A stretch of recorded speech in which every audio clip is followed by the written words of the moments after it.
દેશભરમાં લોકસભાની ચૂંટણીની તૈયારીઓ જોરશોરથી ચાલી રહી છે, ત્યારે નાના મોટા રાજકીય પક્ષો અને અપક્ષ ઉમેદવારો પોતાની જીતના દાવા નોંધાવી ચૂંટણી પ્રચાર કરી રહ્યા છે। જો કે આ વચ્ચે ભરૂચ લોકસભાનું રાજકારણ કંઈક અલગ જ દિશામાં ચાલી રહ્યું હોય તેમ લાગી રહ્યું છે। 6 ટર્મથી સતત વિજય ભવ બનતા મનસુખ વસાવાને ભાજપા મોવડી મંડળે 7મી વખત મનસુખ વસાવા ઉપર વિશ્વાસ વ્યક્ત કર્યો છે અને મનસુખ વસાવા પોતાના સમર્થકોને લઈને કરેલ કામોના લેખાજોખા લઈને પૂર્ણ આત્મવિશ્વાસ સાથે જંગી મેદાનોમાં ચૂંટણી લડવા જંગે ચડ્યા છે।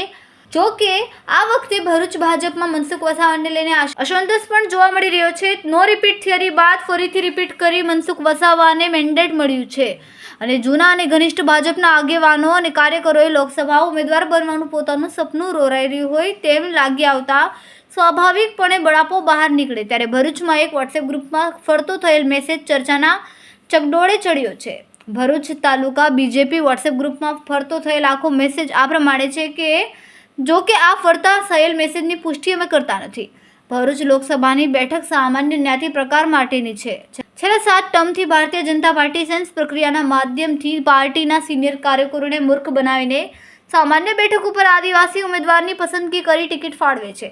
શું ભારતીય જનતા પાર્ટી પાસે સમગ્ર ભરૂચ જિલ્લામાં સામાન્ય જ્ઞાતિનો કે બક્ષી જાતિનો કે પછી અનુસૂચિત જાતિનો કોઈ કર્મઠ કર્તવ્યનિષ્ઠ આજ્ઞાકિત કાર્યકર જ નથી? અછત છે ભારતીય જનતા પાર્ટીની એવી તે શું મજબૂરી કે સામાન્ય બેઠક ઉપરથી આદિવાસી ઉમેદવારી કરાવે છે? એવી સિદ્ધિઓ કામો છે કે પાર્ટી એ જ વ્યક્તિને 7 ટર્મથી રિપીટ કરે છે। લોકો હજુ 17 સપ્ટેમ્બરનું વિનાશકપુર ભૂલ્યા નથી। કોણ કેટલું મદદે આવેલું? રાષ્ટ્રની સૌથી 18 કરોડ કાર્યકર્તા ધરાવનારી લાર્જેસ્ટ કહેવાતી પાર્ટી જૂના લોકોને રિપીટ કરશે તો નવાને ક્યારે તક મળશે?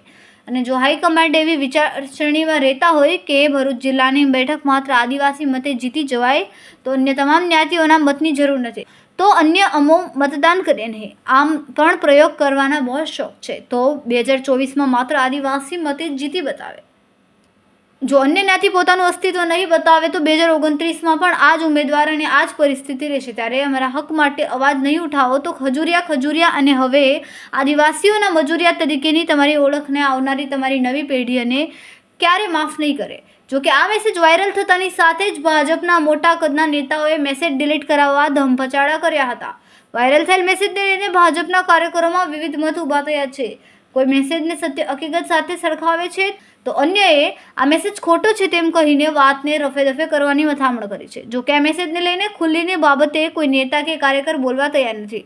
ભાજપમાં રહેલ જૂના કાર્યકરો અને આયાતી કાર્યકરોની વિચારધારામાં હજુ પણ ફેર હોય તેમ ચર્ચાઈ રહ્યું છે। રિપોર્ટર રવિ સૈયદ, તહેલકા ન્યૂઝ, ભરૂચ।